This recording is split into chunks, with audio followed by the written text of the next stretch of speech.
Semangat pagi, salam sehat untuk kita semua. Baiklah anak-anak, pada kesempatan kali ini kita akan belajar bersama tema 5 subtema 1 pembelajaran 3 karakteristik geografis Indonesia sebagai negara kepulauan atau maritim dan agraris serta pengaruhnya terhadap kehidupan ekonomi, sosial, budaya, komunikasi, serta transportasi. Mengenal letak geografis Indonesia. Letak geografis merupakan letak suatu daerah atau negara dilihat dari kenyataan di permukaan bumi. Letak geografis sebuah daerah atau negara dibatasi oleh letak geografis daerah atau negara lain yang berbatasan. Indonesia terletak di antara dua benua, yaitu benua Asia dan benua Australia. Demikian juga Indonesia terletak di antara dua samudra, yaitu Samudra Pasifik dan Samudra Hindia. Indonesia berbatasan langsung dengan beberapa negara seperti Malaysia, Singapura, Filipina, Vietnam, Papua Nugini, dan Australia. Letak geografis Indonesia dianggap strategis karena menjadi tempat persilangan antara dua benua dan dua samudra. Negara Indonesia merupakan negara kepulauan. Terdapat lebih dari 17.000 pulau berukuran besar dan kecil berada di wilayah Indonesia. Dari sejumlah pulau tersebut, sekira 6.000 pulau tidak berpenghuni.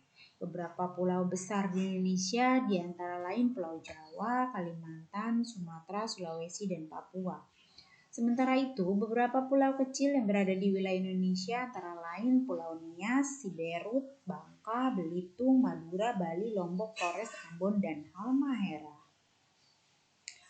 Berikut adalah contoh peta Indonesia. Terdapat 34 provinsi. Wilayah negara Indonesia membentang dari Sabang di barat hingga Merauke di sebelah timur.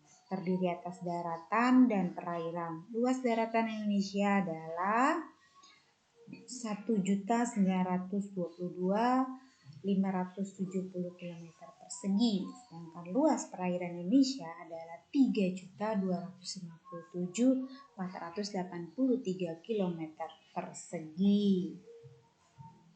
Apakah yang dimaksud dengan letak geografis? Ya, letak geografis merupakan letak suatu daerah atau negara dilihat dari kenyataan di permukaan bumi. Nah, peta memiliki beberapa komponen sebagai berikut. Yang pertama judul peta, skala peta, simbol, garis astronomis, legenda, mata angin. Judul peta biasanya ditulis pada bagian atas peta yang biasanya menunjukkan isi peta tersebut.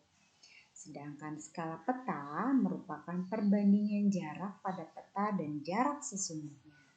Dengan skala peta, pengguna peta akan dapat menentukan jarak antar tempat yang ada pada peta. Simbol merupakan gambar atau warna tertentu pada peta untuk mewakili objek dalam peta.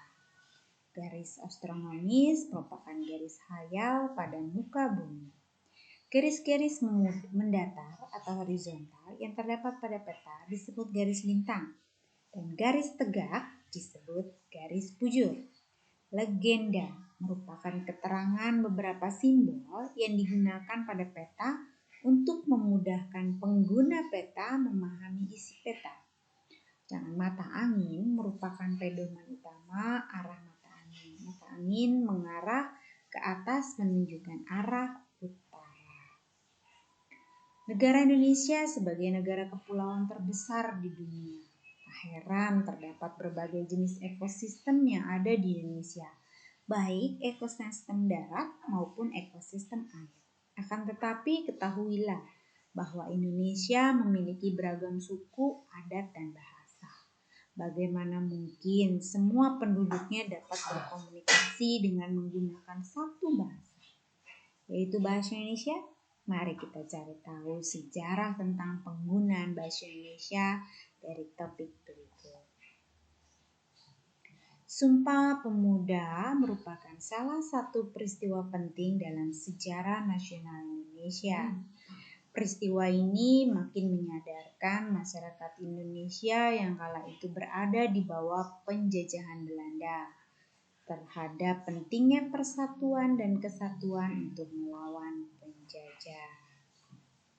Kesadaran akan pentingnya persatuan dan kesatuan bangsa mendorong para pemuda dari berbagai suku bangsa yang ada di Indonesia untuk mengambil tindakan patriotisme. Situasi penjajahan Belanda yang diwarnai dengan larangan merupakan kegiatan organisasi, mendorong para pemuda berdatangan dari berbagai penjuru Indonesia untuk berkumpul di Jakarta.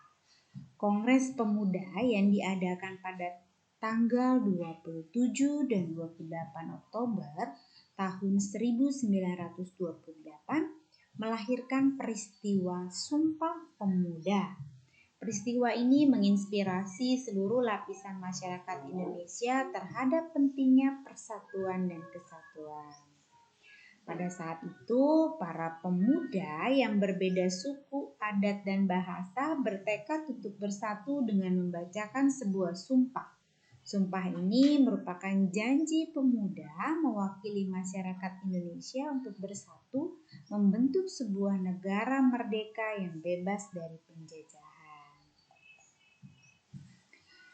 Isi Sumpah Pemuda tersebut adalah sebagai berikut. Yang pertama, kami putra dan putri Indonesia mengaku bertumpah darah yang satu tanah Indonesia.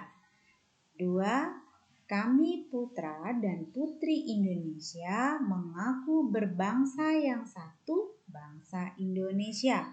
Ketiga, kami putra dan putri Indonesia menjunjung bahasa persatuan bahasa Indonesia.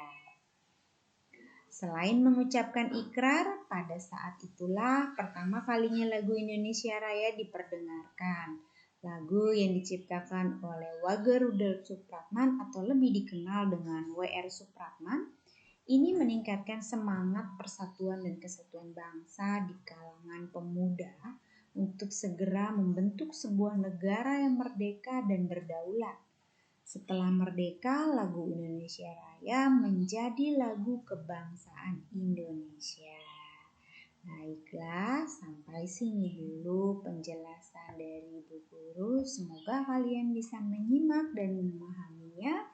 Terima kasih.